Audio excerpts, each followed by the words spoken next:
Hello everyone, my name is Trex, and today we're doing a review of Black Panther: Wakanda Forever. The final film of Phase 4, we follow Shuri and Wakanda after the loss of King T'Challa, and we see how that has affected the world of Wakanda. Their resources are at a very valuable time, and the government wants to stop Wakanda because of vibranium. But doing this also just causes Namor, a mutant from the underwater Alpine empire known as Takran. So, let's talk about this film. Had a troubled history. Chadwick Boseman had passed away before filming, unfortunately, so rest in peace. And they had to rewrite the script. So this film kind of serves as a tribute to Chadwick, but it works extremely well. So, whether or not you are on the side of recasting the character, I made an entire video about why they should recast the character. This film works so well as a tribute to Chadwick.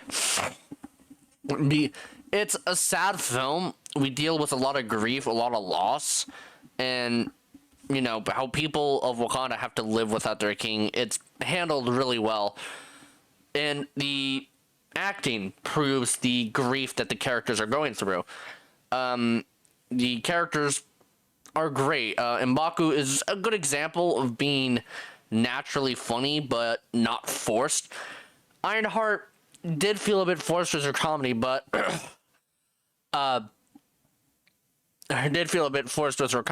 I'm glad this movie was able to take itself more seriously, and the jokes were indeed funny. I think this film manages to perfectly capture loss and grief, which, probably is the only way I can describe it. The characters are so strong. I think Queen Ramonda is probably my favorite character because the actress who plays her does such a damn good job. There's a scene with Okoye where it was in the trailer. She basically yells about how she lost her entire family. T'Chaka, everyone around her. So, honestly, yeah, that she does such a good job. There's something with her character I did not expect near the end. So, yeah, we'll get into that with spoilers. What I didn't like about the film, let's just get this out of the way. There's a subplot in this movie that, in my opinion, just drags it down or wasn't explored enough. It doesn't take up too much of the movie, but whenever it did pop up, it felt like we were wasting time. But it does serve its purpose to the story, but honestly, it could have been reworked better. The length of this film is either an upside or a downside. It perfectly tells the story it wants to in the 3-hour runtime that this film almost hits. But I probably just felt this way because it was like fucking 6 p.m. and I got out at 9 when I saw this. Visually, this movie is great. I noticed a few bad CGI moments, but they aren't distractingly bad. Takran could have been brighter, but realistically, yeah, it's in the ocean. But still think the visuals are great. Little complaint here. Not a complaint. Just a little side note. I couldn't stop thinking of Avatar. When we got to the underwater sections and we explore Takran and those people, it was really hard to not think of Avatar, and that is solely just because the new Avatar movie is coming out next month, and it's dealing with water, so that's a bad coincidence. The new Black Panther suit, which Shuri has, spoiler, it was in the fucking trailer, looked a bit off, but no girl to like it, I imagine. Fight scenes were also great. The bridge fight scene with the Talkranian people was great, and I liked the action and enjoyable. The cargo scene was scary and thrilling, and it's cool to see them use a siren-like ability. And of course, the main antagonist, Namor, who I am pronouncing as Namor, cry about it. He isn't wasted like Gore was. He's scary and an absolute beast, and his design is great. It's a perfect example of doing comic accuracy without completely fucking up, without it having looking goofy. Which, side note, Marvel's been doing that a lot lately. Characters have been getting comic accurate suits such as Wanda and Spider-Man and Loki. These characters have been getting more like comic accurate suits. So it's weird how MODOK, what we saw of MODOK, he kind of doesn't look like what you think MODOK looks like. So I think they're doing something with MODOK and Ant-Man and Wasp. So yeah. But yeah, I hope to see Namor again pretty soon. So Black Panther Wakanda Forever is a good way to end Phase 4, which was a weaker phase. I didn't... some of the shows were a bit weaker, like not Moon Knight. Fucking loved Moonlight. But like She-Hulk and, in my opinion, Falcon and Winter Soldier. Some of the movies were also just a bit off. There was really an issue of like, it just feels like we're kind of dilly-dallying here. Because like, the problem with Phase 4 is kind of like what DC is going through, is that there's nothing really connecting at all. With Marvel, it would be like the post-credit scene would set up the film after the next one, you know?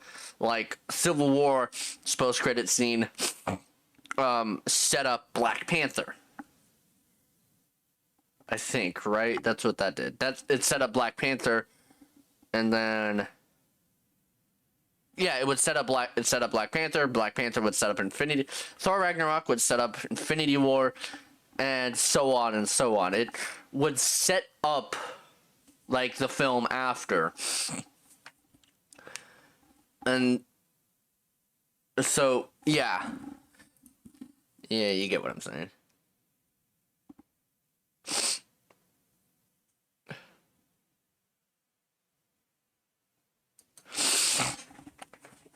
So here it kind of just feels like we're just taking a break, which is a good thing. I do like that viewpoint where we are kind of taking a break to really like let us breathe in and introduce new heroes. But it's like, we're supposed to go to Secret Wars soon. So yeah, I hope Marvel gets back on their feet after this, because I think the first 3 phases were great. Wakanda Forever is a sad and compelling story that succeeds on what it's trying to do and does a great job at paying respects to Chadwick. Wakanda Forever gets an A. So let's get into spoilers. Shit. Sorry, I'm like really wheezy. So let's talk about a few things about spoilers. Let's keep this thing nice and short, but I do have a lot to mention. The post-credit scene, let's talk about that. There's only one, so it's like, I looked on my phone and my mom was like, there's only one post-credit scene. Oh, fucking thank God. I didn't want to fall asleep in the theater. Just, yeah. So, it's sad. It's really sad. This whole fucking film's sad. Nakia comes in with this kid, forgot to mention Nakia, by the way, and says that this is the son of T'Challa. So this is how we're going to have T'Challa in the MCU without having to recast. And that works enough for me. It may not be like having the actual, you know, T'Challa. I thought like maybe a recast could happen by bringing in a multiverse variant. Like maybe after Secret Wars, the multiverse is just fucked up. There's like 2 Spider-Men running around. That would be awesome. Hope that happens. But yeah, having the son of T'Challa be named T'Challa and then have him probably become the next Black Panther, that works enough for me. That works. Will he be a young Avenger? Who knows? But it's like, when are we gonna see this happen? Because he's like 6. So really excited to see that. Something that completely surprised me was Queen Ramonda's death. Did not expect her to die. To give Shuri even more great, like, she has no one. Her entire fucking family's dead now, and that's heart-wrenching to think about. But Queen Ramonda was such a powerful character in this movie that having her death was like really surprising. Another surprise was Killmonger. I really like what they did with Killmonger in this film. Yeah, yeah. Well, so Killmonger shows up after Shuri takes the herb, and that's who she sees. Makes sense, because Shuri is in a vengeful state of loss. She's vengeful. She's in that sort of stage of grief. Kind of like how Killmonger was. That's how she would see. T'Challa was more noble and was willing to let Killmonger fight. But Shuri, she's like, I want Namor dead. I want him dead for what he just did to my mother. I want the world dead because of what happened to us. So that's kind of like what Shuri is going through right now. And it was great to see Michael B. Jordan back again. I really liked Killmonger from the first film. I think this is a better film than the first one, by the way. Namor's backstory is also pretty cool, with his mother giving birth to him in the water and her drinking something while pregnant, which caused her baby to be a dumbass. No, a mutant. Mutant, man. An actual mutant in the MCU. That's awesome. Kamala doesn't really count. She was an Inhuman, but like this is our first comic mutant, and it's fitting that the first comic mutant in the MCU is the first mutant in Marvel. So that's pretty cool. The way they have to defeat Namor is also pretty cool. That whole fight scene was fantastic. The whole end fight scene was awesome. One thing I was kind of hoping for was that they just never said Wakanda forever. Not because I didn't want them to say it. Imagine how funny it would be. Imagine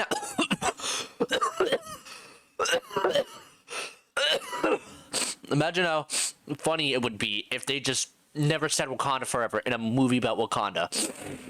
So, yeah, I don't want to ramble on too much. That's kind of an issue with my reviews, and I did want to get this review out pretty early. So, yeah, Wakanda Forever is, again, a great way to end off Phase.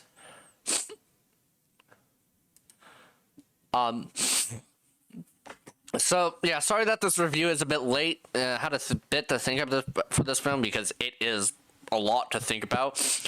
I've been doing live streams a lot lately, and I'm trying to get it all working and fully in my grasp so we can work without much trouble. So pay attention to those when those happen. I've been trying to do some more live streams lately, but not really like in the mood of trying to live stream Arkham for Kevin Conroy, but didn't work so well. So yeah, I'll probably do a Phase 4 ranking or some shit. Maybe not. I haven't actually fully watched. I still need to finish up Loki and then watch Widow.